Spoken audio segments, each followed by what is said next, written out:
Assalamualaikum warahmatullahi wabarakatuh. Alhamdulillah wassalatu wassalamu ala Rasulillah wa ala alihi wa sahbihi wa mawalah, wa la hawla wa la quwwata illa billah. Kaum muslimin dan kaum muslimat rahimani wa rahimakumullah. Pada kesempatan kali ini kita akan membahas hal yang berkaitan dengan istiqamah.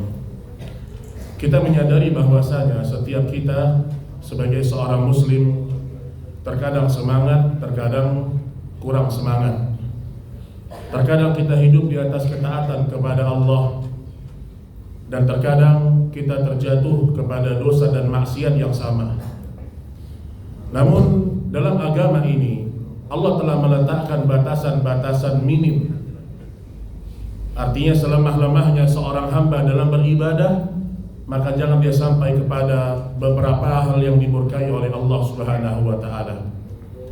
Baik istiqamah, dia merupakan karunia Allah Subhanahu wa taala. Jadi istiqamah ini berkaitan dengan hati.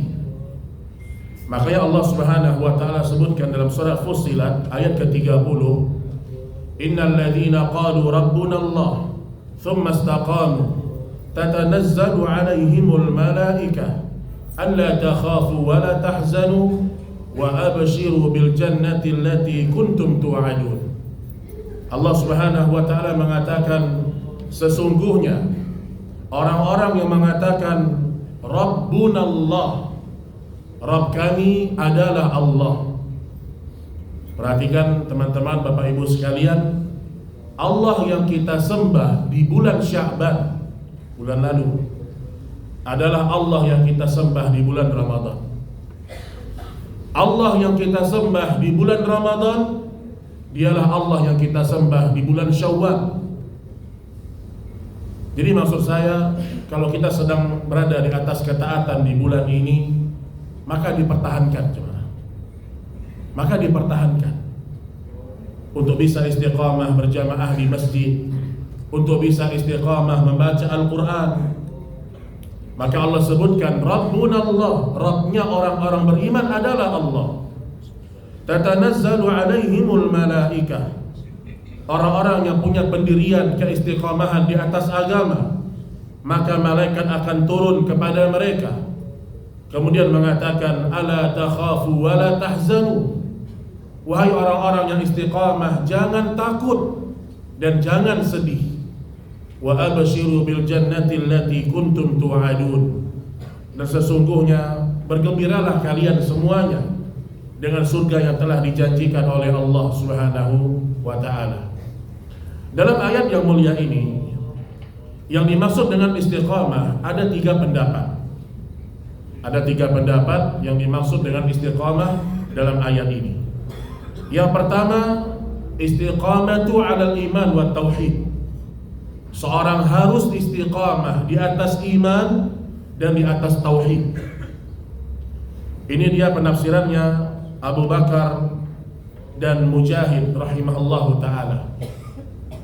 Jadi kita ini selemah-lemahnya, seburuk-buruknya hidup kita, jangan murtad, jemaah. Itu maksudnya. Sefutur-futurnya, semiskin-miskinnya kita, jangan jatuh kepada syirik. Itu maksudnya. Mungkin kita gak bisa tahajud, mungkin kita gak bisa banyak sedekah, tapi tolong jangan jatuh kepada permutadan agama. Karena kita kalau punya iman, teman-teman, sebesar zarrah saja, kita tidak akan kekal dalam api neraka. Jadi akidah Ahlussunnah ini, orang kalau dia mati, dalam hatinya ada iman, walau hanya sebesar biji sawi, Allah akan hargai iman itu. Maka makna istiqamah yang pertama adalah istiqamah di atas agama Allah, istiqamah di atas iman, istiqamah di atas tauhid. Jangan jatuh kepada syirik, jangan datang kepada dukun, jangan percaya dengan tahayul, khurafat. Ini istiqamah di atas iman dan tauhid. Kemudian makna yang kedua istiqamah dalam ayat ini, istiqamah di atas ketaatan yang diwajibkan oleh Allah Subhanahu wa taala. Ini tafsirnya Abdullah bin Abbas radhiyallahu anhuma dan Qatadah rahimahullahu taala radhiyallahu taala anhu. Jadi makna yang kedua, kita disuruh istiqamah dalam menjalankan ketaatan yang wajib. Jadi saya ingin mengatakan, kita kalau sudah sejauh-jauhnya kita dari agama, keimanan, wajib jangan ditinggalkan. Yang wajib ada berapa dalam agama? 5. Pertama, syahadat. Yang kedua, iqamus shalah, iqamatus shalah, mendirikan salat. Yang ketiga, zakat atau puasa Ramadan. Kemudian haji kalau diberikan kemampuan oleh Allah. Ada salah seorang badui Arabian, dia datang mengatakan, "Ya Rasulullah, terlalu banyak perintah-perintah Allah dalam Islam ini. Tunjukkan kepada saya satu amalan, kalau saya kerjakan, saya akan masuk ke dalam surga." Apa satu prinsip dalam agama ini? Yang mudah-mudah aja. Apa kata Nabi? Engkau kerjakan yang wajib, tinggalkan yang haram. Artinya apa? Sholatnya yang hanya wajib aja, nggak pakai qobliyah ba'diyah. Kalau puasa dia hanya puasa Ramadan saja. Kalau zakat dia hanya zakat yang wajib saja. Jadi maksud saya, ini kita jaga gitu. Kalau kita nggak bisa tahajud, kita nggak bisa qabliyah ba'diyah rutin, istiqamahlah di atas kewajiban sholat. Kata Nabi sallallahu alaihi wasallam, al-ahdu bainana wa bainahum tarkus shalah. Bedanya seorang mukmin dengan orang-orang yang tidak beriman dalam urusan sholat. Jadi yang kedua, selemah-lemahnya iman, jangan tinggalkan sholat. Ini kita ajak kepada istri kita, ajak suami kita, ajak anak-anak kita. Udahlah, kalau nggak bisa ngafal Quran, nggak bisa banyak sedekah, nggak bisa mungkin belajar bahasa Arab, sholat jangan tinggal. Minimal begitu maksud saya. Jangan sampai yang sunnah nggak dikerjakan, yang wajib pun ditinggalkan. Karena orang kalau dia mengerjakan yang wajib saja, ikhlas karena Allah, sesuai sunnah, dia tinggalkan yang haram, dia bisa masuk surga. Dia bisa masuk surga. Apa kata badui ini? Ya Rasulullah, demi Allah, aku tidak akan tambahkan dengan yang sunnah. Jadi ditantangnya Nabi ya. Kata Nabi, kerjakan yang wajib, tinggalkan yang haram, ente masuk surga. Kata badui ini, demi Allah saya tidak akan tambah dengan yang sunnah. Masya Allah. Apa kata Nabi? Seandainya engkau jujur, engkau masuk surga. Jadi tolong kewajiban-kewajiban agama kita kerjakan. Kemudian makna yang ketiga dari istiqamah, istiqamatu 'ala al-ikhlas fil 'amal hatta al-maut. Kalau kita sudah rajin beramal, rajin beribadah, jangan pernah lupa benahi yang namanya keikhlasan. Sampai kata Abdullah bin Mubarak rahimahullahu ta'ala, kalau seandainya aku tahu ada satu amalanku yang pasti diterima oleh Allah, yang pasti keikhlasannya, maka itu lebih aku cintai daripada dunia dan seisinya. Maka bangun keikhlasan. Ketika sholat, bangun keikhlasan, ketulusan karena Allah. Ketika menafkahi keluarga, bangun keikhlasan. Ketika membaca Al-Quran, bangun keikhlasan. Ketika sedekah, bangun keikhlasan. Dulu para sahabat, mereka dididik oleh Nabi SAW, kalau setelah melakukan kebaikan, jangan pernah mengharapkan ucapan terima kasih. Allah mengatakan, innama nut'imukum liwajhillah la nuridu minkum jazaan wala syukura. Sesungguhnya kami hanyalah memberikan makan karena Allah, memberikan sedekah karena Allah, la nuridu minkum jazaan wala syukura, dan kami tidak pernah mengharapkan ucapan terima kasih kalian dan belas kasih dari kalian. Kita kalau udah bantu orang, lupakan. Jangan kita bilang ini orang udah saya bantu, udah saya tolong, nggak tahu diri ini orang. Jangan, habis pahala kita. Ini anak yatim dulu saya yang bantu Ustaz. Sekarang dia udah gede, dia nggak berbakti sama saya. Habis pahala kita. Nut'imukum liwajhillah. Lakukan semuanya karena Allah. Baik, kemudian ikhwatal iman rahimani wa rahimakumullah. Ini arah jamnya benarnya ke situ atau ke sini? Kalau arahnya ke situ, nanti Ustaz sudah 15 menit. Ke sini arahnya coba. 5 menit lagi. Ya. Kemudian ya, kalau kita sudah rajin beribadah kepada Allah, kemudian ingin menambahkan amal-amal yang baru, maka mulailah dari yang sedikit. Karena amal yang paling Allah cinta sedikit tapi terus menerus. Kata Nabi sallallahu alaihi wasallam, ahabbul a'mal indallah adawamuha wa in qalla. Amal yang paling Allah cinta itu sedikit tapi terus menerus.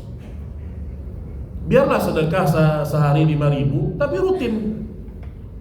Biarlah sedekah cuma 10.000 setiap hari tapi rutin. Karena rutin itu menunjukkan kita istiqomah.